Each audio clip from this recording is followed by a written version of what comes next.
दोस्तों, सुनीता विलियम्स भारतीय मूल की अमेरिकी अंतरिक्ष यात्री एक ऐसा नाम है जो अंतरिक्ष मिशन की दुनिया में इतिहास लिख चुका है। उनकी हालिया वापसी ने एक बार फिर पूरी दुनिया को हैरान कर दिया।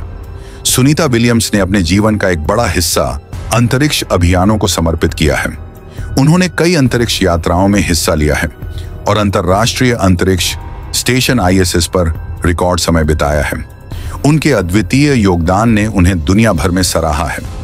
हाल ही में सुनीता ने अपने एक और ऐतिहासिक मिशन को सफलतापूर्वक पूरा किया। यह मिशन न केवल तकनीकी दृष्टि से बल्कि मानवीय दृष्टि से भी महत्वपूर्ण था। उन्होंने इस मिशन के दौरान नए प्रयोग किए, वैज्ञानिक अनुसंधान में योगदान दिया और अंतरिक्ष यात्रियों के लिए नई संभावनाओं का मार्ग प्रशस्त किया। इस बार की वापसी को खास इसलिए माना जा रहा है क्योंकि सुनीता ने अपनी यात्रा के दौरान बेहद कठिन परिस्थितियों का सामना किया।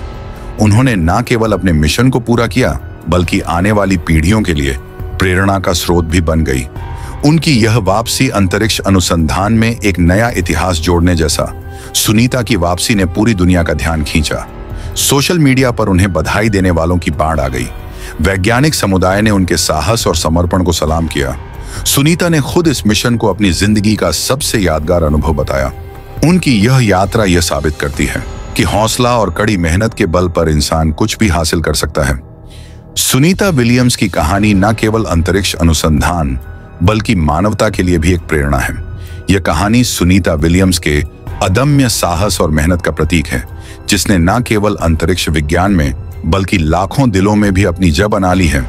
सुनीता विलियम्स की तस्वीरों पर अब नासा की भी प्रतिक्रिया सामने आ गई है।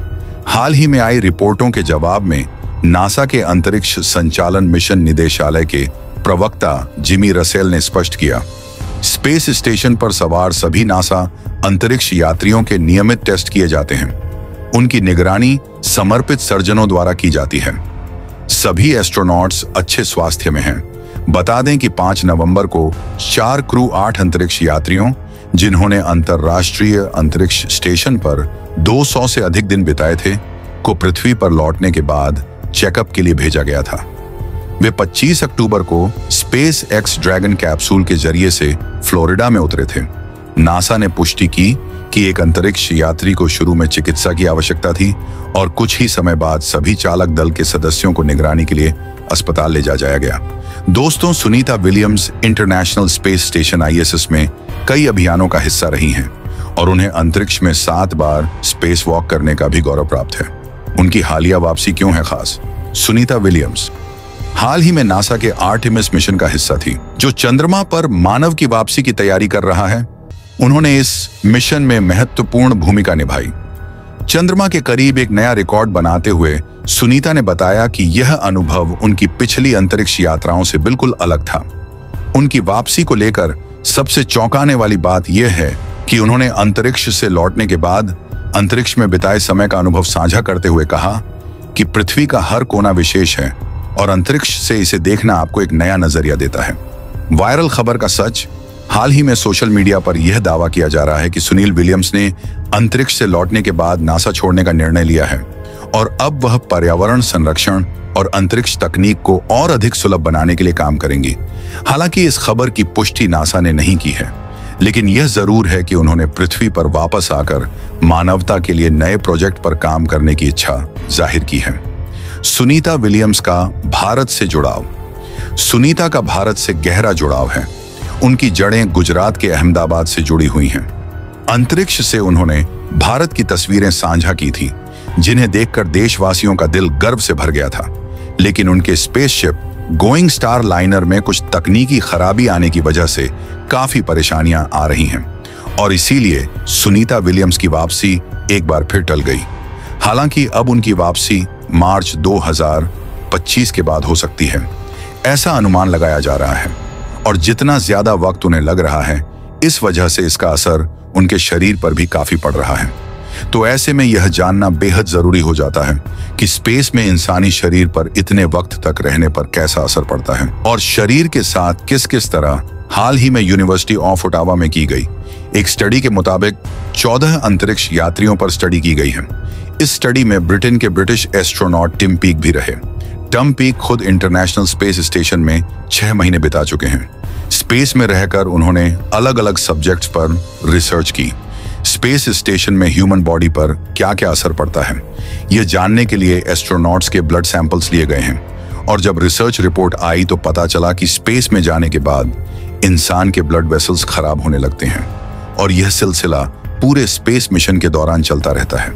हालांकि अंतरिक्ष में इंसान का शरीर हल्का महसूस करता है। वजह है ग्रेविटी से बाहर होना, और जब एस्ट्रोनॉट्स धरती पर वापसी करते हैं तो शरीर में कमजोरी महसूस होने लगती है। और अगर आसान भाषा में इसे और ज्यादा समझने की कोशिश की जाए तो धरती पर हर सेकंड में इंसान की 2 lakh red blood vessels blast होती हैं, और अंतरिक्ष में हर सेकंड 30 लाख जमीन में शरीर इसकी भरपाई कर लेता है, क्योंकि शरीर धरती के हिसाब से विकसित हुआ है। लेकिन अंतरिक्ष में किसी तरह की चूक हुई तो एक बड़ा नुकसान हो सकता है। स्टडी में यह भी देखा गया है कि अंतरिक्ष से लौटने के 1 साल बाद भी उसमें तेजी से आरबीसी खत्म होने लगती है। और एक डॉक्टर के मुताबिक अंतरिक्ष यात्रियों में होने वाले एनीमिया उन्हें एक्सरसाइज करने से रोकते हैं। वहीं नेचर मेडिकल जर्नल में पब्लिश एक रिपोर्ट कहती है कि अंतरिक्ष में जाने वाले एस्ट्रोनॉट को खाने का ध्यान रखना बेहद जरूरी है। उन्हें आयर और ज्यादा कैलोरी लेने की काफी जरूरत।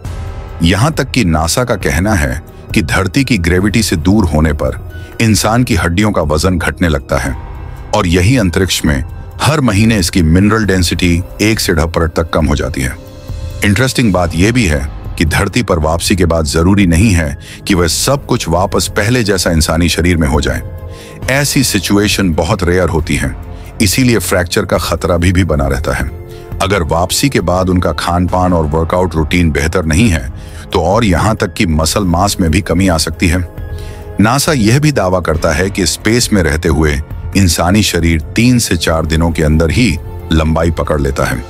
3 पर की बढ़ोतरी हो जाती है। शरीर के अंदर ऐसा इसीलिए होता है क्योंकि माइक्रो ग्रेविटी की वजह से रीढ़ की हड्डी में कार्टिलेज डिस्क फैलने लगती है, और यह तब होता है जब बॉडी ग्रेविटी द्वारा कंप्रेस नहीं हो। लंबे वक्त तक अंतरिक्ष में रहने पर एस्ट्रोनॉट रेडिएशन के संपर्क में आता है और इससे इंसानी शरीर के डीएनए को नुकसान पहुंच सकता है। तो दोस्तों, वीडियो को यहीं पर खत्म करते हैं। इस वीडियो को एक लाइक जरूर करें, और दोस्तों, आप सभी वीडियो को देख लेते हैं लेकिन सब्सक्राइब नहीं करते। प्लीज मेरे चैनल को सब्सक्राइब जरूर करें और अपने मित्रों तक इस वीडियो को शेयर करें ताकि उन्हें भी जानकारी मिल सके। और अपने भरोसे चैनल को सब्सक्राइब जरूर करें और बेल आइकन को ऑल पर सिलेक्ट करना बिल्कुल ना भूलें। मिलते हैं किसी और नॉलेजेबल वीडियो के साथ। इस वीडियो को अंत तक देखने के लिए बहुत बहुत धन्यवाद।